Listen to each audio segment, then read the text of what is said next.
المدثر نام۔ پہلی ہی آیت کے لفظ المدثر کو اس سورہ کا نام قرار دیا گیا ہے۔ یہ بھی صرف نام ہے، مضامین کا عنوان نہیں ہے۔ زمانہ نزول، اس کی پہلی 7 آیات مکہ معظمہ کے بالکل ابتدائی دور کی نازل شدہ ہیں۔ بعض روایات جو بخاری، مسلم، ترمذی اور مسند احمد وغیرہ میں حضرت جابر بن عبداللہ سے منقول ہیں، ان میں تو یہاں تک کہا گیا ہے کہ یہ قرآن مجید کی اولین آیات ہیں جو رسول اللہ صلی اللہ علیہ وسلم پر نازل ہوئیں۔ لیکن امت میں یہ بات قریب قریب بالاتفاق مسلم ہے کہ پہلی وحی جو حضور صلی اللہ علیہ وسلم پر نازل ہوئی وہ اقرا بسم ربک الذی خلق سے ما لم یعلم تک ہے۔ البتہ صحیح روایات سے جو کچھ ثابت ہے وہ یہ ہے کہ اس پہلی وحی کے بعد کچھ مدت تک رسول اللہ صلی اللہ علیہ وسلم پر کوئی وحی نازل نہیں ہوئی۔ پھر اس وقفے کے بعد جب اثر نو نزول وحی کا سلسلہ شروع ہوا تو اس کا آغاز سورہ مدثر کی انہی آیات سے ہوا تھا۔ امام زہری رحمۃ اللہ علیہ اس کی تفصیل یوں بیان کرتے ہیں: ایک مدت تک رسول اللہ صلی اللہ علیہ وسلم پر وحی کا نزول بند رہا اور اس زمانے میں آپ پر اس قدر شدید غم کی کیفیت طاری رہی کہ بعض اوقات آپ پہاڑوں کی چوٹیوں پر چڑھ کر اپنے آپ کو گرا دینے کے لیے آمادہ ہو جاتے تھے۔ لیکن جب کبھی آپ کسی چوٹی کے کنارے پر پہنچتے، جبریل علیہ السلام نمودار ہو کر آپ سے کہتے کہ آپ اللہ کے نبی ہیں، اس سے آپ کے دل کو سکون حاصل ہو جاتا تھا اور وہ اضطراب کی کیفیت دور ہو جاتی تھی۔ ابن جریر۔ اس کے بعد امام زہری خود حضرت جابر بن عبداللہ ہی کی یہ روایت نقل کرتے ہیں کہ رسول اللہ صلی اللہ علیہ وسلم نے فترۃ الوحی یعنی وحی بند رہنے کے زمانے کا ذکر کرتے ہوئے بیان فرمایا: ایک روز میں راستے سے گزر رہا تھا، یکا یک میں نے آسمان سے ایک آواز سنی، سر اٹھایا تو دیکھا کہ وہی فرشتہ جو غار حرا میں میرے پاس آیا تھا آسمان اور زمین کے درمیان ایک کرسی پر بیٹھا ہوا ہے۔ میں یہ دیکھ کر سخت دہشت زدہ ہو گیا اور گھر پہنچ کر میں نے کہا مجھے اڑاؤ، مجھے اڑاؤ۔ چنانچہ گھر والوں نے مجھ پر لحاف یا کمبل اڑا دیا۔ اس وقت اللہ نے وحی نازل کی کہ یا ایھا المدثر،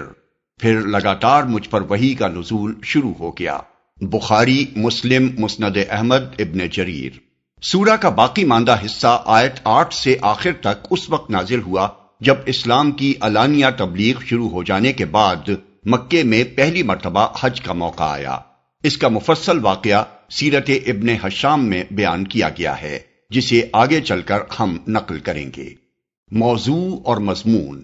جیسا کہ اوپر بیان کیا گیا ہے، رسول اللہ صلی اللہ علیہ وسلم پر پہلی وحی جو بھیجی گئی تھی وہ سورہ علق کی ابتدائی 5 آیات پر مشتمل تھی، جس میں صرف یہ فرمایا گیا تھا کہ پڑھو اپنے رب کے نام سے جس نے پیدا کیا، ایک لوتھڑے سے انسان کی تخلیق کی، پڑھو اور تمہارا رب بڑا کریم ہے جس نے قلم سے علم سکھایا،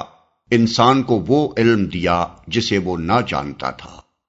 یہ نزول وحی کا پہلا تجربہ تھا جو اچانک حضور صلی اللہ علیہ وسلم کو پیش آیا تھا۔ اس پیغام میں آپ کو یہ نہیں بتایا گیا تھا کہ آپ کس کار عظیم پر مامور ہوئے ہیں اور آگے کیا کچھ آپ کو کرنا ہے، بلکہ صرف ایک ابتدائی تعارف کرا کے آپ کو کچھ مدت کے لیے چھوڑ دیا گیا تھا تاکہ آپ کی طبیعت پر جو شدید بار اس پہلے تجربے سے پڑا ہے اس کا اثر دور ہو جائے اور آپ ذہنی طور پر آئندہ وحی وصول کرنے اور نبوت کے فرائض سنبھالنے کے لیے تیار ہو جائیں۔ اس وقفے کے بعد جب دوبارہ نزول وحی کا سلسلہ شروع ہوا تو اس سورہ کی ابتدائی 7 آیتیں نازل کی گئیں اور ان میں پہلی مرتبہ آپ کو یہ حکم دیا گیا کہ آپ اٹھیں اور خلق خدا کو اس روش کے انجام سے ڈرائیں جس پر وہ چل رہی ہے، اور اس دنیا میں جہاں دوسروں کی بڑائی کے ڈنکے بج رہے ہیں خدا کی بڑائی کا اعلان کریں۔ اس کے ساتھ آپ کو ہدایت فرمائی گئی کہ اب جو کام آپ کو کرنا ہے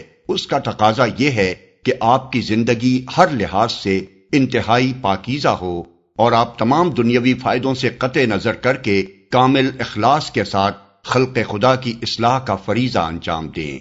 پھر آخری فقرے میں آپ کو تلقین کی گئی کہ اس فریضے کی انجام دہی میں جو مشکلات اور مصائب بھی پیش آئیں ان پر آپ اپنے رب کی خاطر صبر کریں۔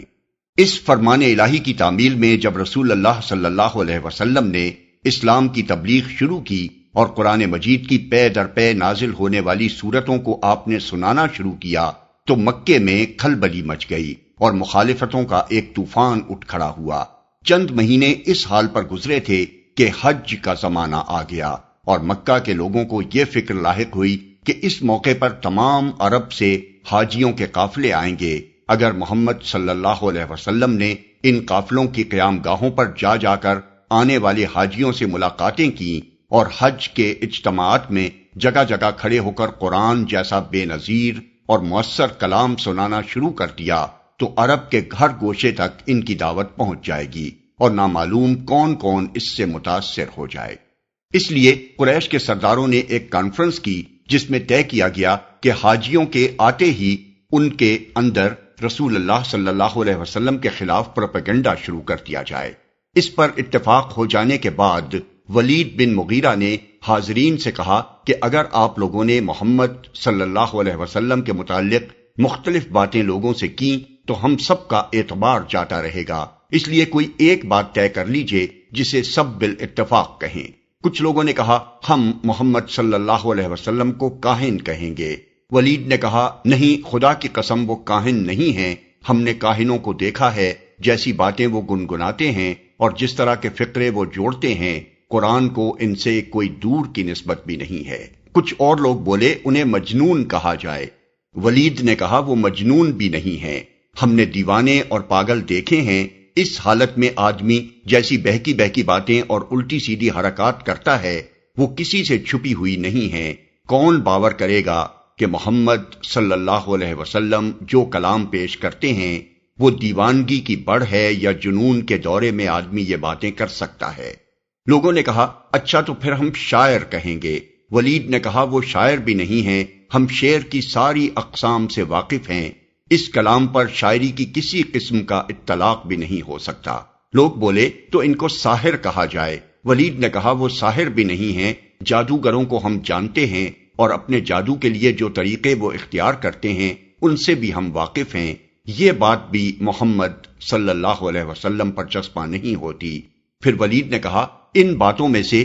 جو بات بھی تم کرو گے لوگ اس کو ناروا الزام سمجھیں گے۔ خدا کی قسم اس کلام میں بڑی حلاوت ہے، اس کی جڑ بڑی گہری اور اس کی ڈالیاں بڑی ثمردار ہیں۔ اس پر ابو جہل ولید کے سر ہو گیا اور اس نے کہا تمہاری قوم تم سے راضی نہ ہوگی جب تک تم محمد صلی اللہ علیہ وسلم کے بارے میں کوئی بات نہ کہو۔ اس نے کہا اچھا مجھے سوچ لینے دو۔ پھر سوچ سوچ کر بولا قریب ترین بات جو کہی جا سکتی ہے وہ یہ ہے کہ تم عرب کے لوگوں سے کہو یہ شخص جادوگر ہے، یہ ایسا کلام پیش کر رہا ہے جو آدمی کو اس کے باپ، بھائی، بیوی، بچوں اور سارے خاندان سے جدا کر دیتا ہے۔ ولید کی اس بات کو سب نے قبول کر لیا۔ پھر ایک منصوبے کے مطابق حج کے زمانے میں قریش کے وفود حاجیوں کے درمیان پھیل گئے اور انہوں نے آنے والے زائرین کو خبردار کرنا شروع کیا کہ یہاں ایک ایسا شخص اٹھ کھڑا ہوا ہے جو بڑا جادوگر ہے اور اس کا جادو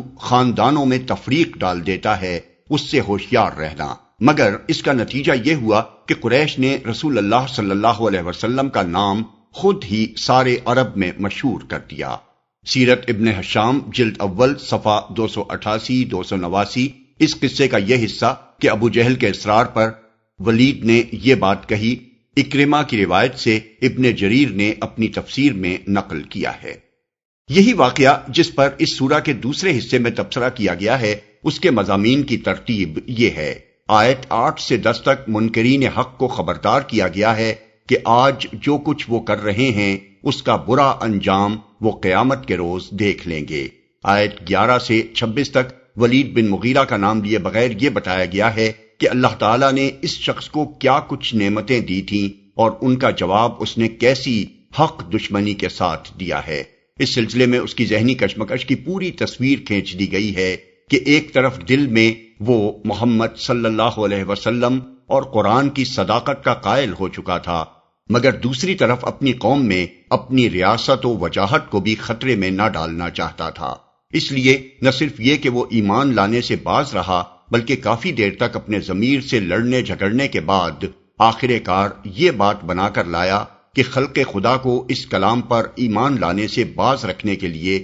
اسے جادو قرار دینا چاہیے۔ اس کی اس صریح بدباطنی کو بے نقاب کر کے فرمایا گیا ہے کہ اپنے اس کرتوت کے بعد بھی یہ شخص چاہتا ہے کہ اسے مزید انعامات سے نوازا جائے، حالانکہ اب یہ انعام کا نہیں بلکہ دوزخ کا سزاوار ہو چکا ہے۔ اس کے بعد آیت 27 سے 48 تک دوزخ کی ہولناکیوں کا ذکر کیا گیا ہے اور یہ بتایا گیا ہے کہ کس اخلاق اور کردار کے لوگ اس کے مستحق ہیں۔ پھر آیات 49 تا 53 میں کفار کے مرض کی اصل جڑ بتا دی گئی ہے کہ وہ چونکہ آخرت سے بے خوف ہیں اور اسی دنیا کی زندگی کو سب کچھ سمجھتے ہیں، اس لیے وہ قرآن سے اس طرح بھاگتے ہیں جیسے شیر سے ڈر کر جنگلی گدھے بھاگے جا رہے ہوں، اور ایمان لانے کے لیے طرح طرح کی غیر معقول شرطیں پیش کرتے ہیں، حالانکہ خواہ ان کی کوئی شرط بھی پوری کر دی جائے، انکار آخرت کے ساتھ وہ ایمان کی راہ پر ایک قدم بھی نہیں بڑھ سکتے۔ آخر میں صاف صاف فرما دیا گیا ہے کہ خدا کو کسی کے ایمان کی کوئی ضرورت نہیں پڑ گئی کہ وہ اس کی شرطیں پوری کرتا پھرے۔ قرآن ایک عام نصیحت ہے جو سب کے سامنے پیش کر دی گئی ہے، اب جس کا جی چاہے اس کو قبول کر لے۔ خدا اس کا مستحق ہے کہ لوگ اس کی نافرمانی سے ڈریں، اور اسی کی یہ شان ہے کہ جو شخص بھی تقوی اور خدا ترسی کا رویہ اختیار کرے اسے وہ معاف کر دیتا ہے، خواہ وہ پہلے کتنی ہی نافرمانیاں کر چکا ہو۔